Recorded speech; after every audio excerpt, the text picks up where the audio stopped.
know that we are starting to record this webinar. Everyone is muted and your cameras are off. And it's being recorded for YouTube, and you will be able to view it at a later time. If you have questions, please use the question and answer box. That will let everyone see your question and make it easier for me to find them all. At the end of the webinar, I will relay your questions to Jim so he can answer them.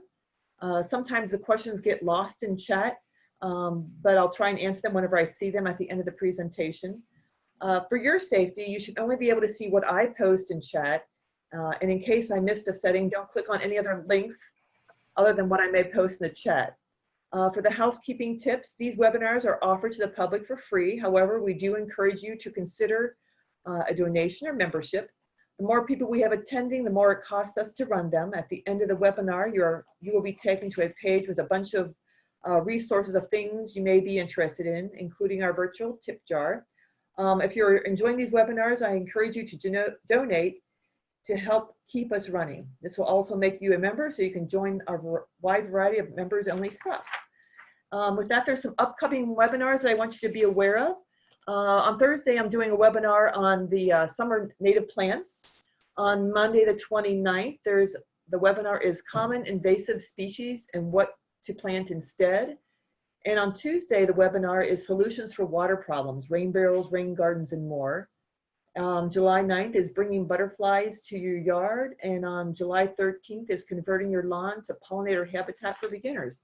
So with that said, I'm going to let Jim go ahead and start sharing his screen, and you can see his presentation.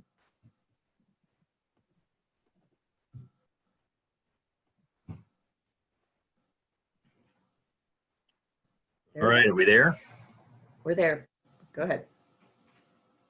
Okay, so the Conservation Foundation is a not-for-profit. We've been around for years, and our main office is in Naperville at the McDonald farm.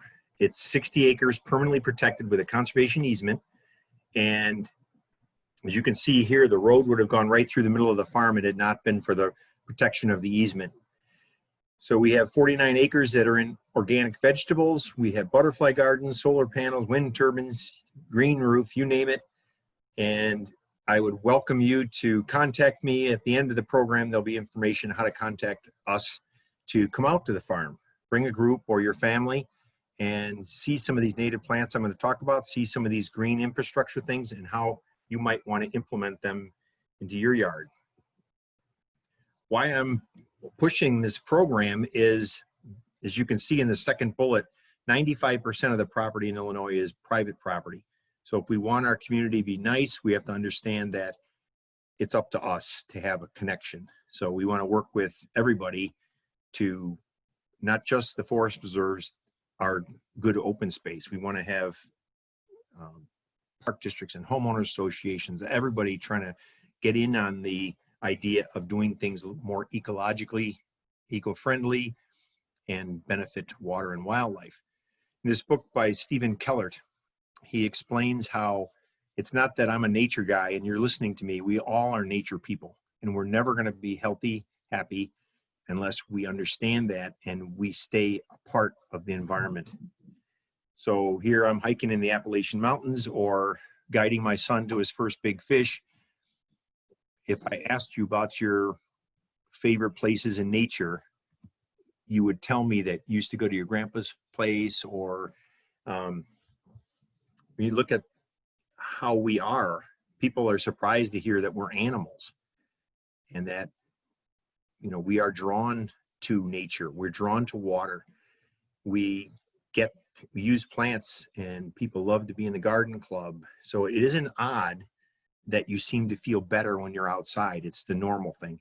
So having a little more of that near us. And in this book by Bromfield, it's quote, the natural assets of the world are being destroyed right in front of us. You can see things are going extinct. As human population grows, there's a diminished nature aspect. And we have to start turning that around and pay attention to the total environment.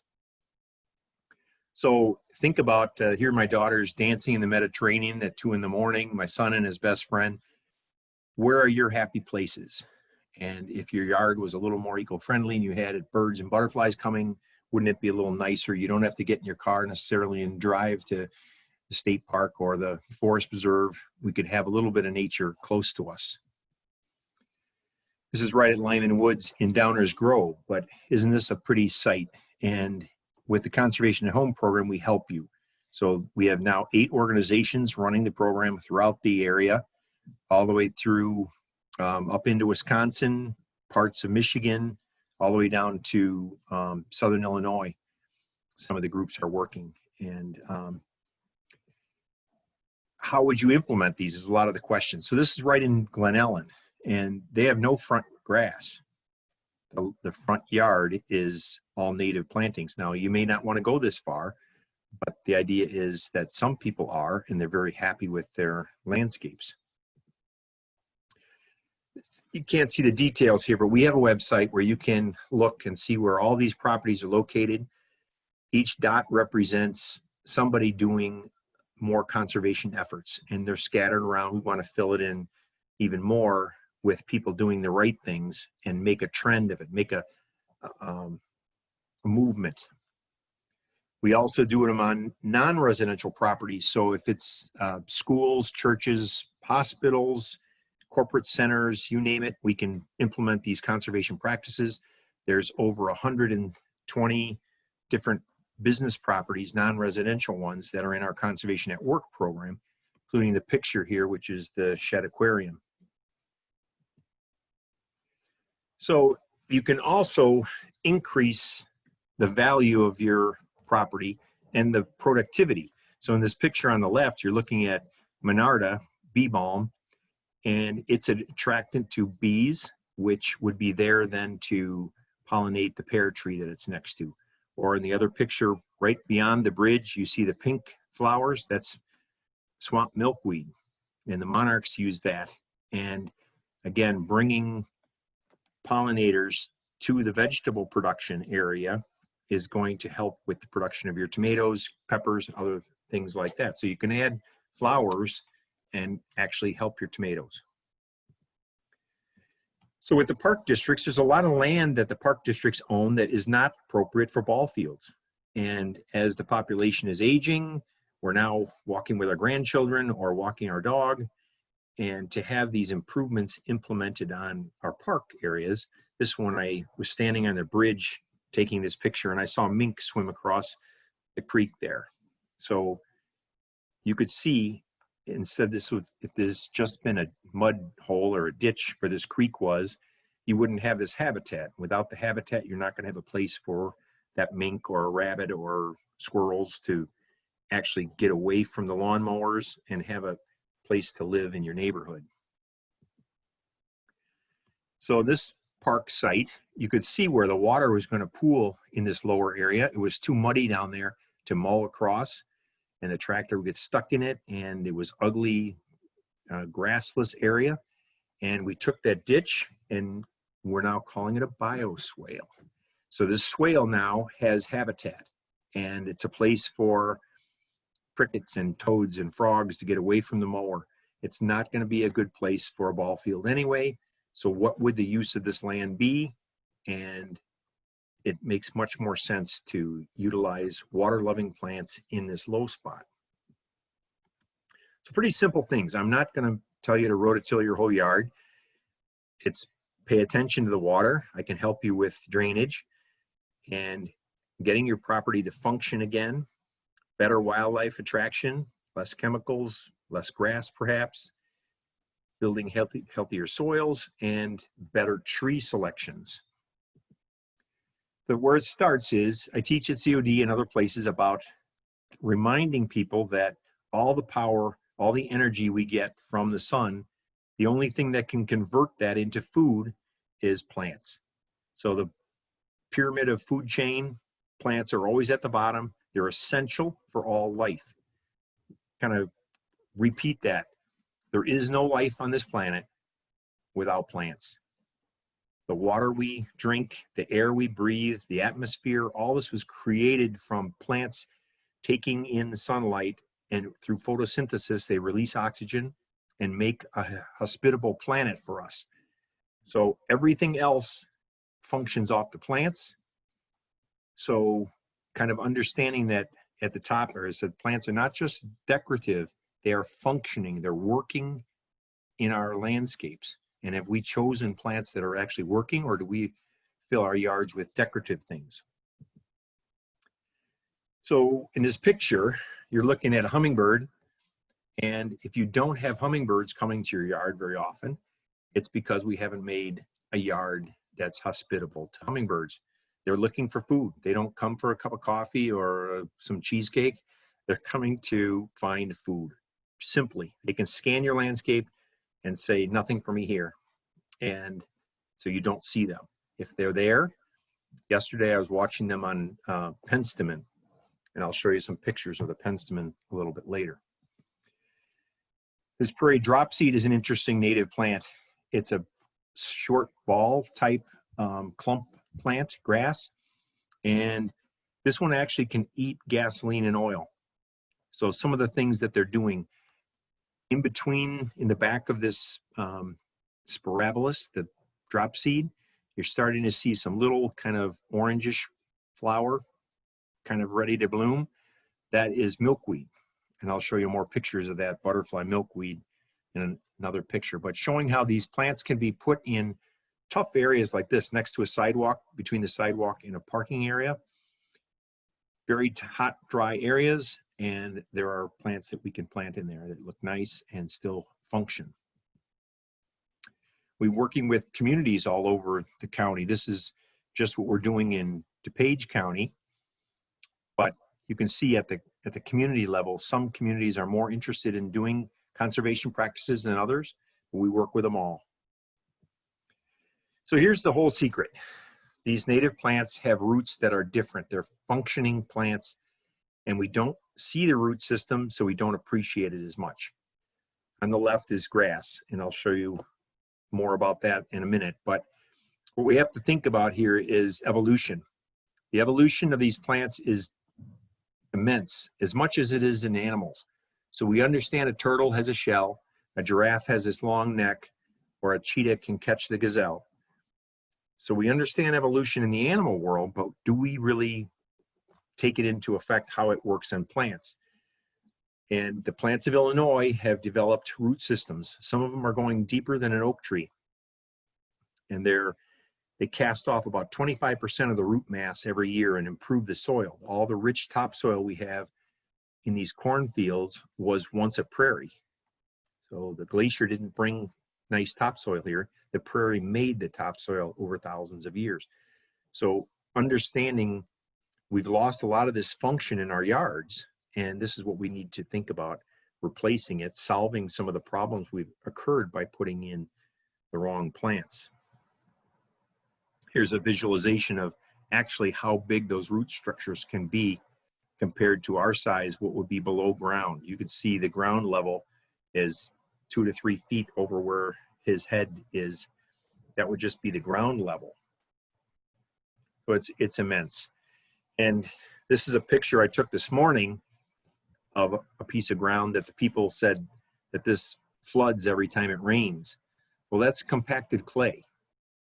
And just like a clay bowl in the kitchen, clay will hold water. And it can be shaped and molded, compacted.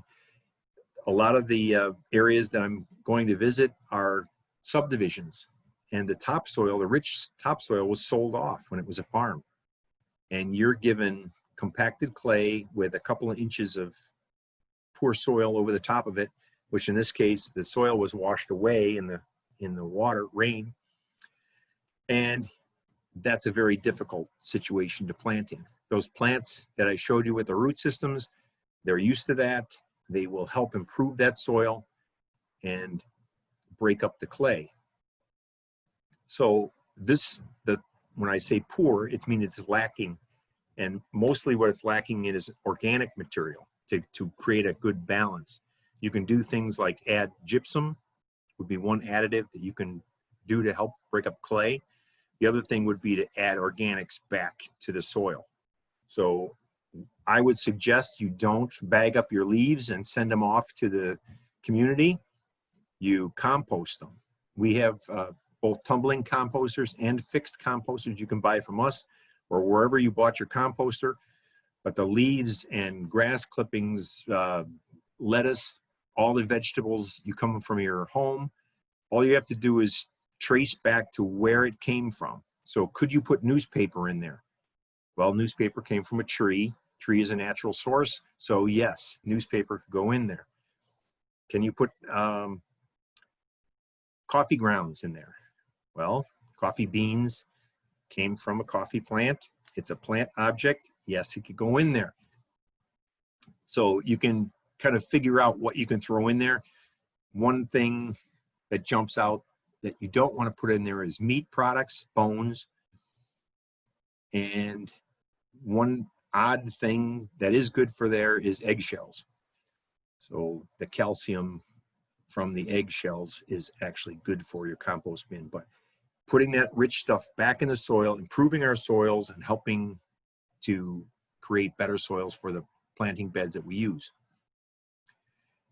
This is a picture of a couple that I went out to see. They have a home in Wayne. And when I went out to visit their home, we walked through the woods behind them, and it was just choked with small scrub trees. And they asked, "What is this?" And I said, "That's actually Asian honeysuckle." And they go, "That's bad." And I said, "That's very bad. It's an invasive species." The other one they had was European buckthorn. So many of you might know those two. If you don't, that's one of the things we do, is come out to properties and help you identify the good stuff and the bad stuff. So I identified these two invasive plants, and they said that's probably 90% of our trees.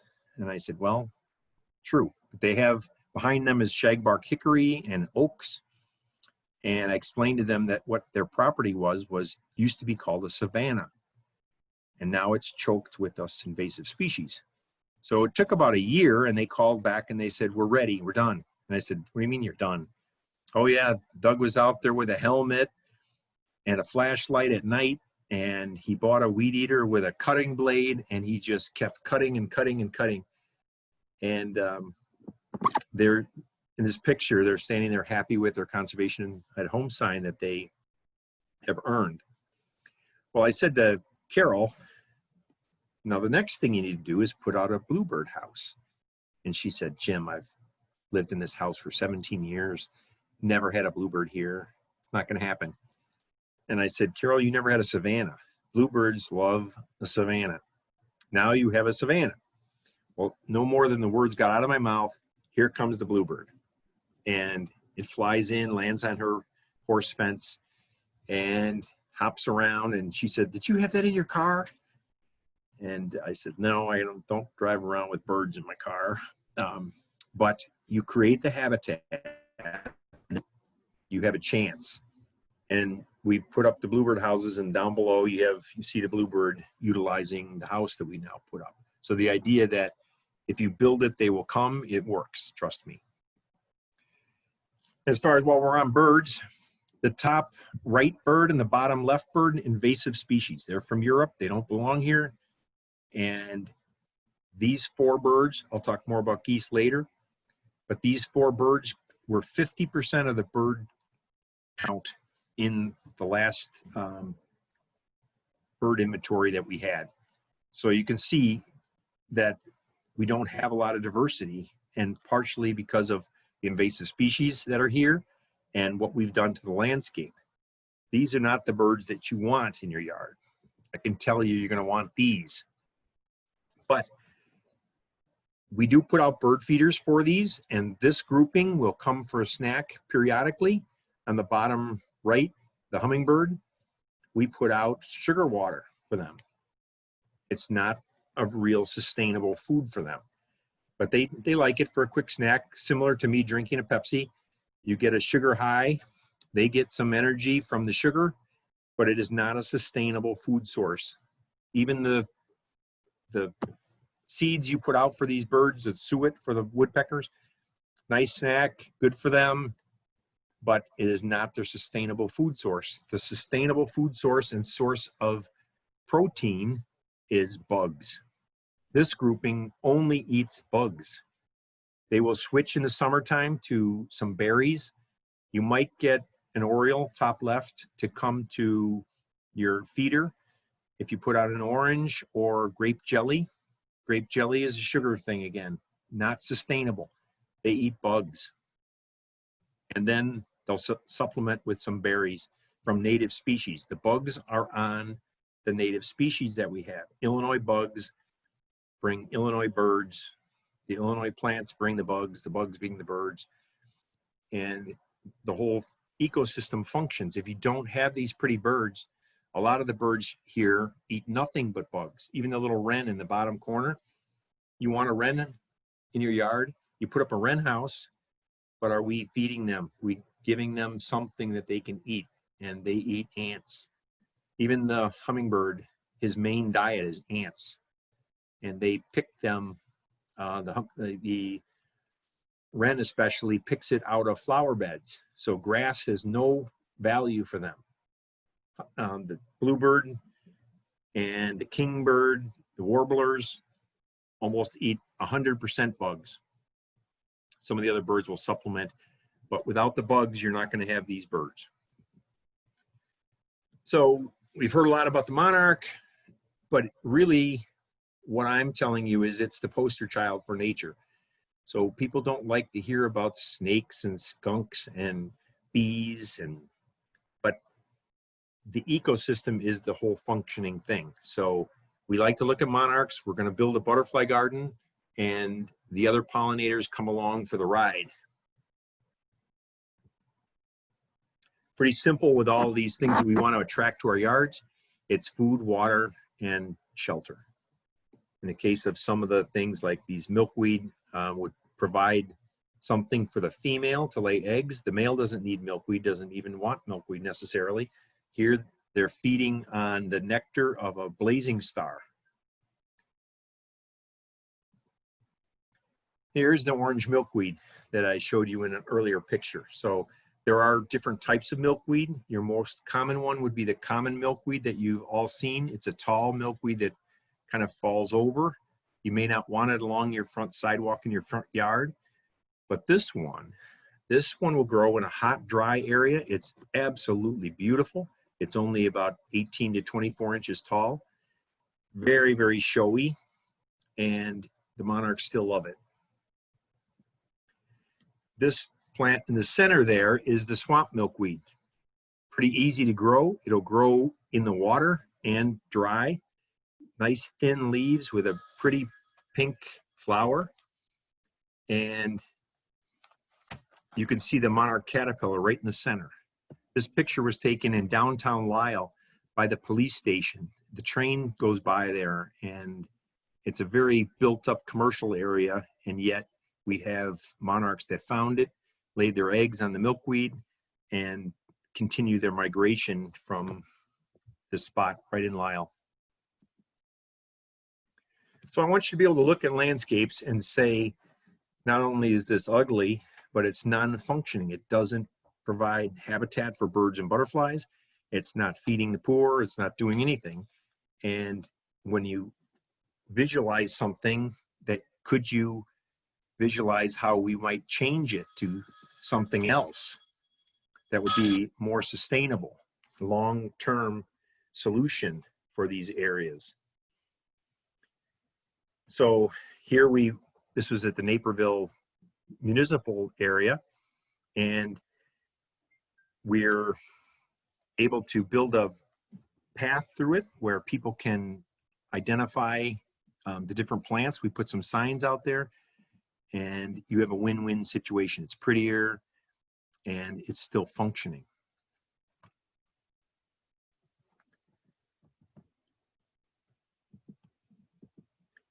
So how would we apply this to a house situation? All right, we've got this landowner, and they have a traditional house. There's no birds, there's no butterflies. They've got some dandelions in the yard, I see, and they've got a problem with the water. So to see the two downspouts that are poking out there, they dump out a tremendous amount of water, and it ends up on the sidewalk. In the wintertime, they have problems with ice, and in the summertime, they get wet shoes walking across the sidewalk. So how would you fix something like that? How would you make it more sustainable? Here's what we did. Got rid of those old overgrown arborvitae in front and reveal the beautiful brick of the home. It wasn't rocket scientist to figure out that the grass was higher than the sidewalk. So we lowered it down on the sides, create a path for it to go into a lower section on the left, fill the path with rock so that it doesn't erode away the dirt, and then plant in these native plants that can love that water. You have less mowing to do. Notice on the right-hand side, we still have some grass, but they created a defined edge that makes it look neat and trim. The plants are in kind of clumps, and it looks organized. It doesn't look crazy wild, and the people love it, and the birds and butterflies are back, and the water problem is solved. In the backyard situation, here we got little Johnny wants to play soccer or baseball. So the parents have a big backyard. Let's just say that they probably use chemicals because I don't see one weed in there, but they've buffered the problem.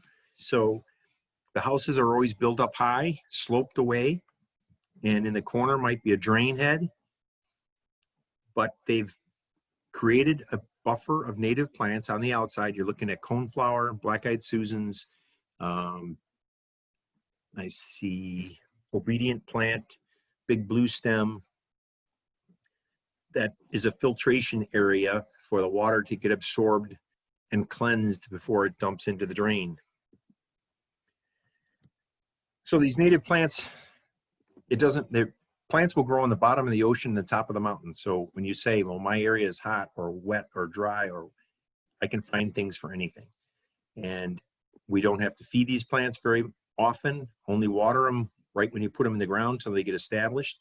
They're going to be pretty, they're hardy and perennials, and they're bringing birds and butterflies. So it's a solving problem thing. So I always think about, why would you do what I'm asking you to do? And the answer would be, it's going to be pretty and long lasting and save you money. So if you want to understand where it came from, or is this plant good or not? Is it functioning? Just Google where it came from. And these are the top ones. You could throw in a bunch of other ones like roses, lilacs. And I'm not saying don't have any of these, but this is predominantly what I see when I go out there. And without any kind of balance, you're not going to have function. These plants are sitting in your yard similar to a concrete block or a gazing ball or a plastic gnome. They just don't do anything. They're not bringing birds and butterflies. They're not absorbing much water. They just don't function because they're not from here. And what I tell people when I'm at their homes, saying, you know, you invested in a home in Illinois right now. So I'm just asking you to think about using the indigenous plants of Illinois while you're here because of their function and their benefit. And then I can sell you on the pretty. So here's just some of the things. And the bluebells would be something you could put in the shade. The swamp milkweed you see at the pink flower on the left. The cardinal flower is probably the most amazing plant, that colorful plant that we can grow in our area, and it likes it wet. So these problem areas, they say, well, this area is really wet. The three in the top, the turtlehead, the iris, and the cardinal flower are all wet-loving plants. The blazing star has a wet-loving variety and a dry variety. All the water in our area is suffering from eutrophication, and that's excess nutrients. So all the fertilizer we're putting in our yards is ending up washing into the river systems. The river systems also get fertilizer from the sewage treatment plant, as well as leaves and duck poop and a variety of things add nutrient load to our waterways. And one of the ways, the cheapest way we can remove this and improve our water quality is through plants. The term is called phytoremediation, where plants remove pollution from the land the air and the water. And I can show you how that actually works. You don't see it. You don't see a, you see the plant sitting there and you think, oh, that's a nice plant, but not understanding all the functions and things that are going on in this plant. Photosynthesis is an amazing thing. We can't even replicate it in any kind of scientific manner so the plants they just do it naturally. It's an amazing process. And what do? We bring grass over from Europe, and we find that geese love grass, and they stay here now all the time. So what used to be a nice thing, you'd hear the see the V of geese flying over in the winter, in the fall, and coming back in the spring. Now they stay. And they love this short grass where they can see the coyotes. They like to be able to walk in and out of the water. They're kind of fat and lazy, and they want to walk in and walk out and have this view. So we made habitat that is good for geese, and now we have geese everywhere. Now this isn't particularly good for, if you're a fisherman, this is not a good place to fish. If you want to have a picnic, I can tell you what, you don't want to throw a blanket down there and have a picnic with your kids or your grandkids. So is this particularly pretty? Or could I sell you on something else? Some of the problems that we have on the creeks, for example, we have problems with these eroding shorelines. And whether it's a creek or a river, could you live with having a naturalized solution? So the geese are not here. They will not walk through that planting. Instead of geese, you're going to have a heron, and you'll have frogs and praying mantis and finches eating the seed heads. And this diversity of planting will create a diversity of wildlife that can use it.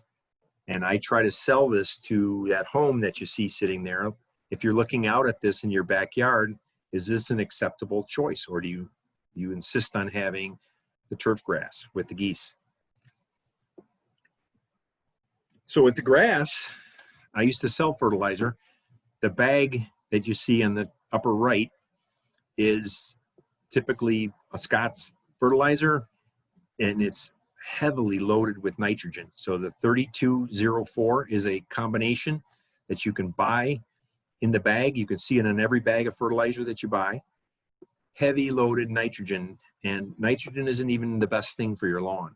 So it grows the blade of grass quickly, but that's really not what you want. You want healthy grass. You don't necessarily want to mow it 3 times a week in May.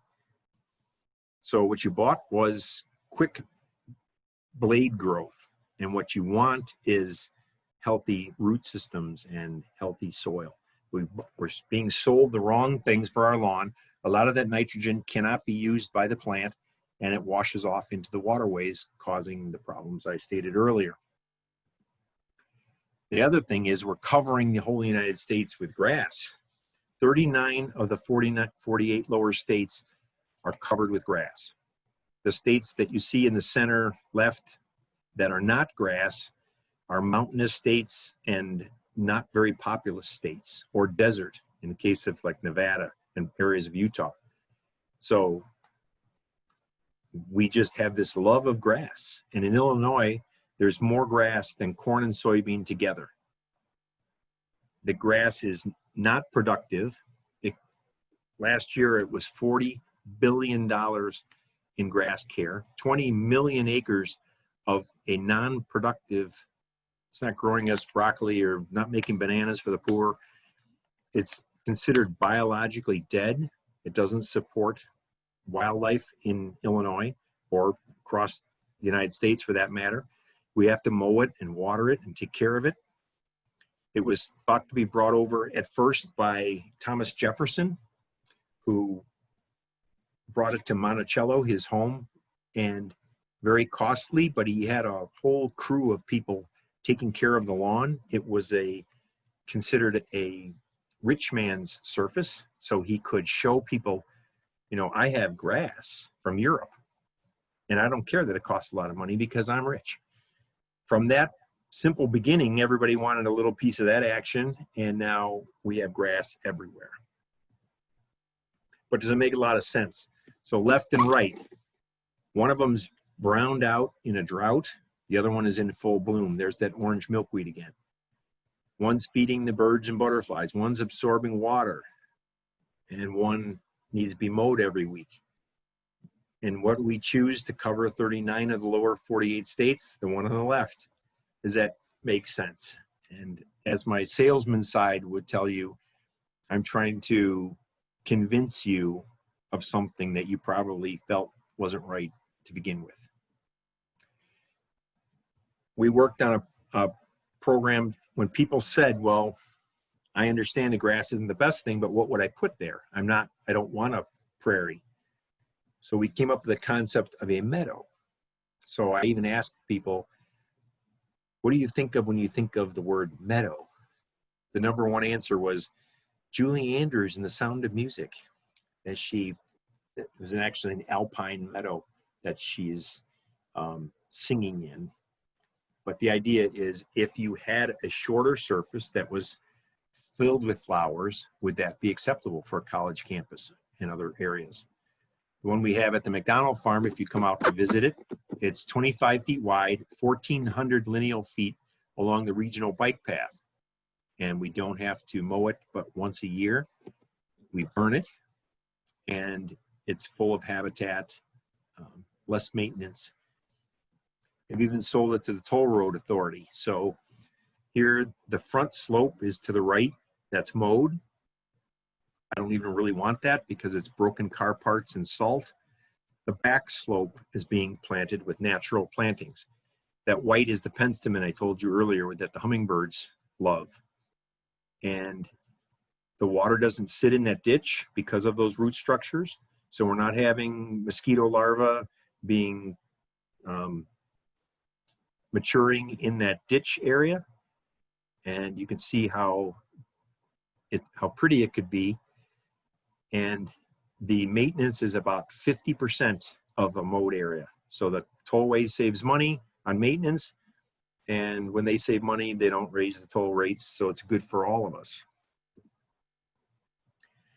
We try to encourage places where people can actually enjoy nature, get into the planting areas. So any of your parts of your yard, if you want to naturalize it a little more, I would help you create some pathways. You can decorate it with rocks here on the sides of the path or log, bird feeders, different things to create some beauty, but we want you to experience it and get out in it. A lot of what we've been doing across the area is paving it over. So you can see all the Walmarts and the different things and gas stations and things we've done across the region. All of this makes the land impervious. And when the water can't go down into the soil, it's going to run off. The technical term is called non-point source pollution. It used to be that most of the pollution would come from pipes from chemical companies or things like that would bring a pipe to the river with pollution in it. And now that's pretty much been stopped. And most of the pollution, the number one source now, is from runoff. So this non-point source pollution means it's coming from many different places, washing across the land into the storm drain systems. And runoff is the easy word instead of trying to get out the non-point source pollution thing. If you thought of it as runoff. And water will carry, it's a very strong carrier of material. So as it washes across the lawn, carrying nitrogen, phosphorus, whatever chemicals that it can find, as well as dirt, leaves, debris, all get washed into the river system. In this picture, what we're proposing is, what if we planted around these drain heads and made the water go through this filtration of these native plants and stop 50, 75, you could stop it all from going in there, it would be a better area. In this picture, the road is up higher and they've created this swale in the center. And there is a drain head, but by planting plants upside of the drain head, we're going to catch a majority of that water, or at least filter it. So only in heavy rain events would it get into the drain system. And you might not live near a river or creek or the lake in your subdivision, but if you have this drain head or one like it on the curb, you are directly connected to the waterway, and understanding that the drain head's in your yard, but the ugly side of the drain head is somewhere else, and we don't really see it or understand the repercussions of what's happening in our yard. So how do we do this? And this picture, Brooke and I are scooping out a little bit of an area where we're going to make a rain garden. So it's this term of lowering the soil. You see the downspout there. There's a downspout far left that you can't really see. Pay attention to that air conditioner unit that's there. We put a mat for the water to get away from the basement, a rubber mat. Behind me there, I'm in the red hat, are rocks.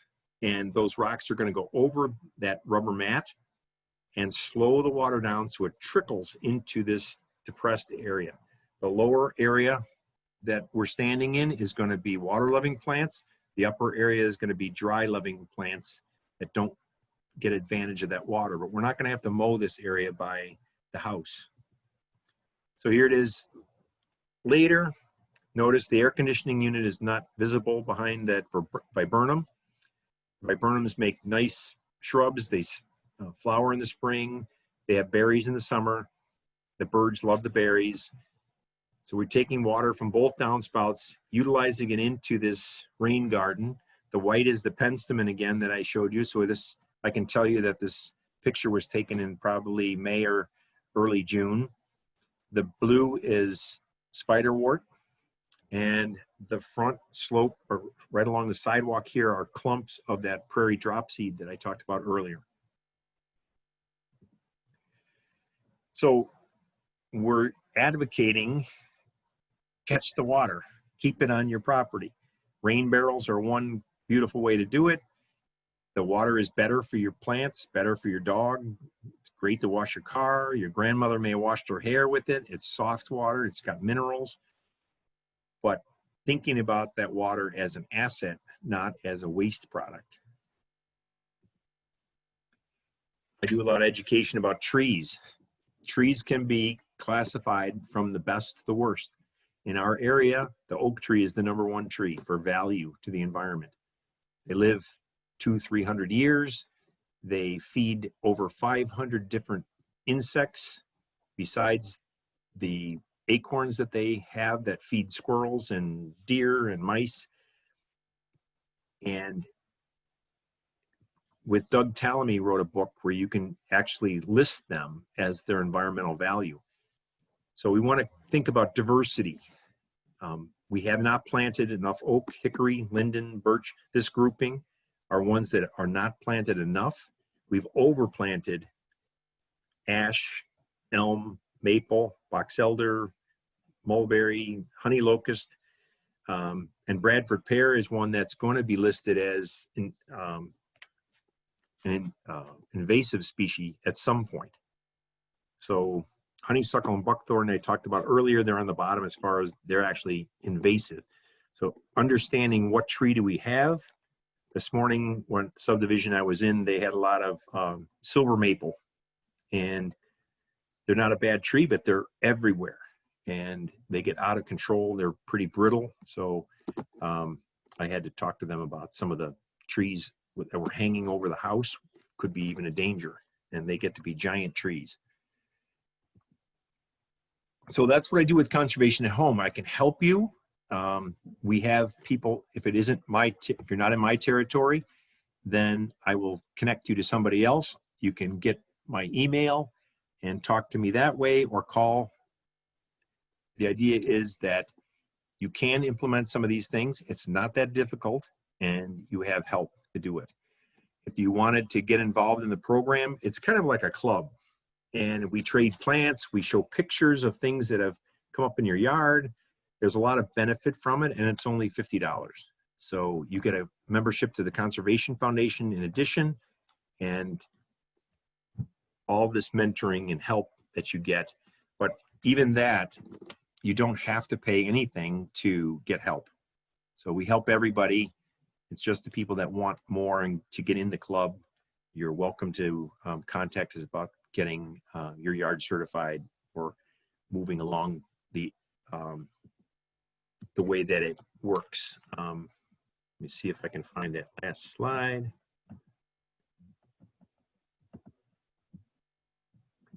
And then Jan, you can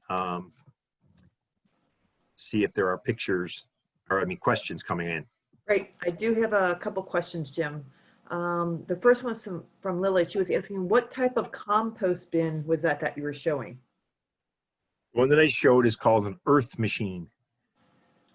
The ones that we sell at the Conservation Foundation, we both have a tumbling and a stationary one.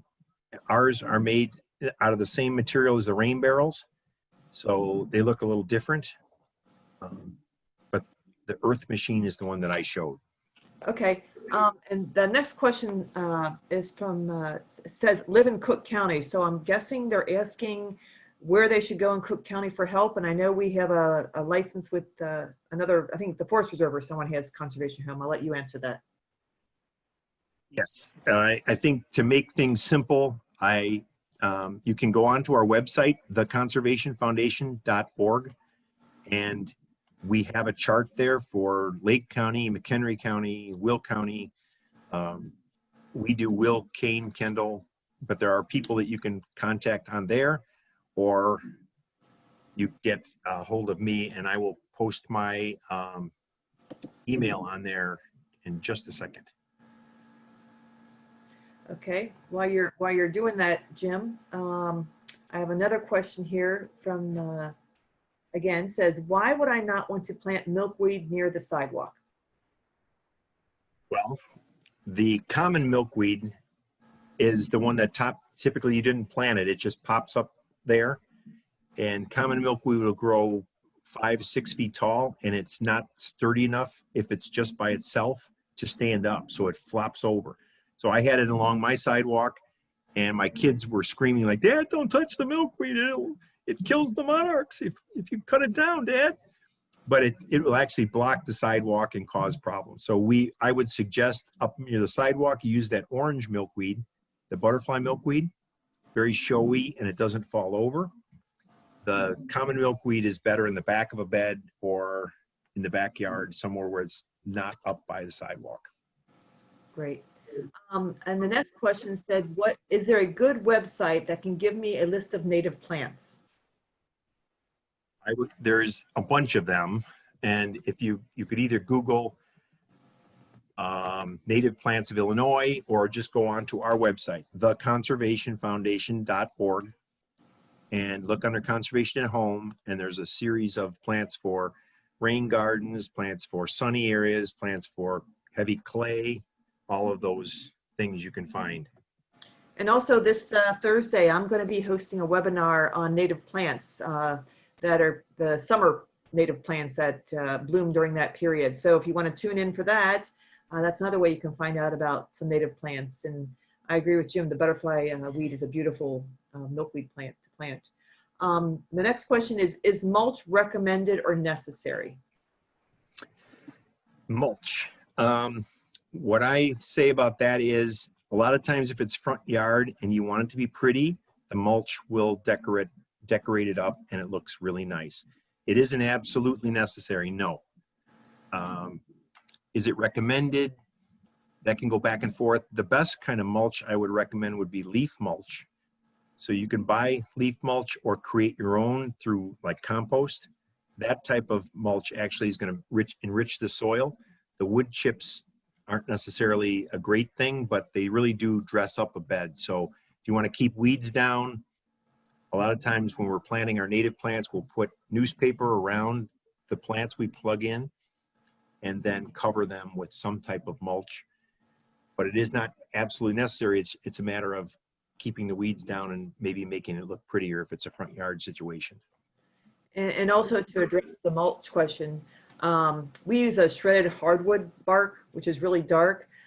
Just want to caution that if you get mulch that hasn't been composted over a year, like someone wants to, shred a tree in your yard and distribute the mulch, the fresh mulch, sometimes it causes insect problems, the fresh mulch does, and also it depletes some of the nitrogen from your soil. So I would not recommend getting something that has just been chipped or mulched right away. You need something that's rotted and cured for a while. Just another tip there. Someone is asking, I would like to get a rain barrel. How much and do you deliver? We sell them cheaper than anywhere. Ours are $60 plus tax. So that ends up being somewhere around $65. And you can get them delivered for $5.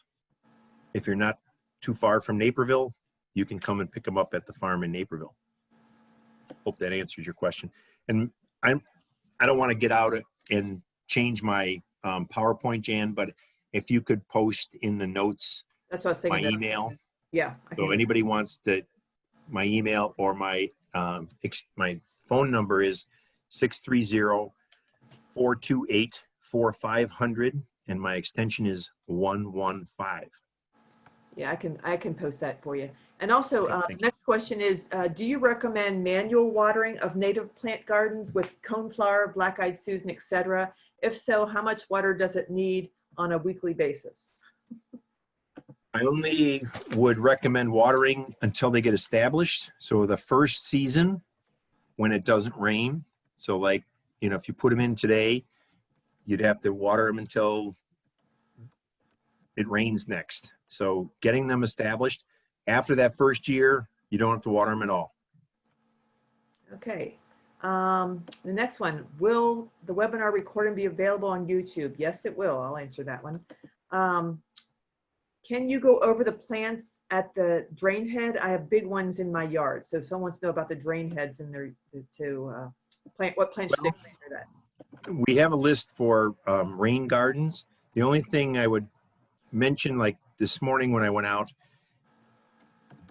if it's an area that's only wet when it rains, then you probably can grow pretty much any of the prairie plants. Coneflowers, black-eyed Susans. You saw in that picture, there were the dropseed and even the orange milkweed, which is a dry-loving one. But if it's out in the full sun, like today, even your wet areas are bone dry and cracking. So we have to find plants that are adaptable to wet and dry. And most of the prairie plants are used to May rain. So it doesn't have to be a fancy plant. Coneflowers, black-eyed Susans, that blazing star, all of those are pretty adaptable plants. There's a whole wide variety. I love Queen of the Prairie. There's penstemon, the white one that I showed you.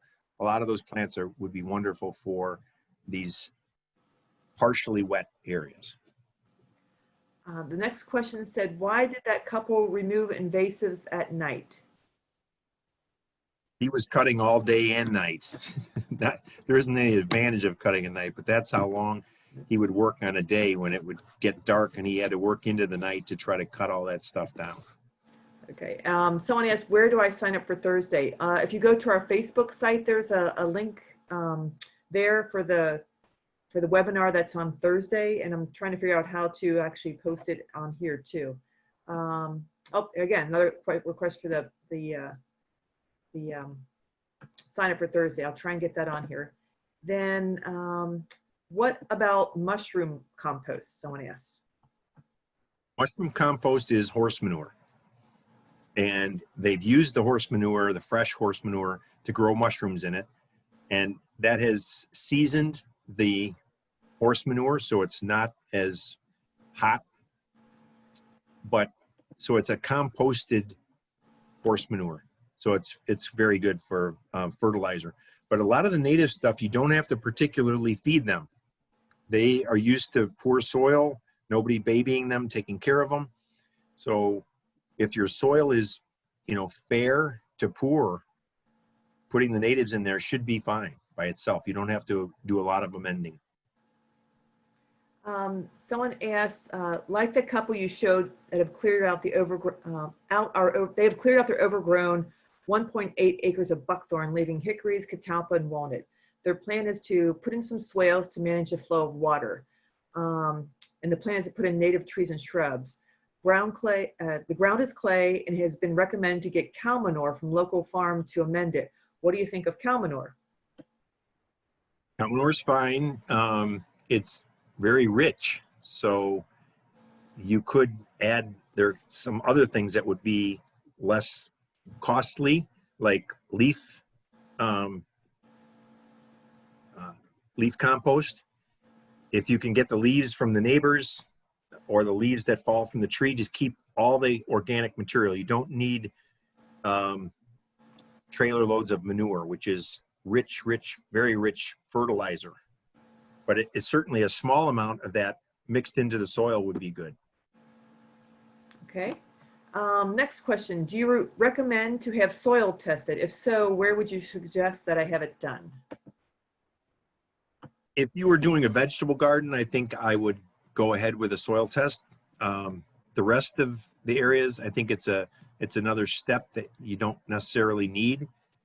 We're going to assess, you're going to get somebody to help you assess the area. We're looking at how wet it is, how sunny it is, how, the shade and other capabilities of the soil. So if it's heavy clay soil, we have lists of plants for clay soil.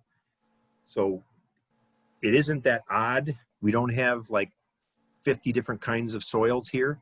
It's a small number, and I think you could save yourself the trouble of finding a soil sample kit because these plants are pretty adaptable.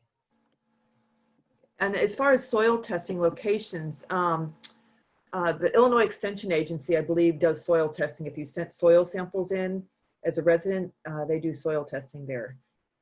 Another question. I live in Bay City, Michigan. I have some property that has an abundance of milkweed, and I'd like to dig up some of the plants and replant them on my home property. She's trying to create a prairie. Is it a good time to do that right now, or is there a better time of year? I probably would tell you not to dig them up just because they have big root systems and it's very difficult. So if it's common milkweed, which I'm guessing it is, you just take the pods in the fall and plant the seed at your other property. So that's how I would tell you on any kind of milkweed, really.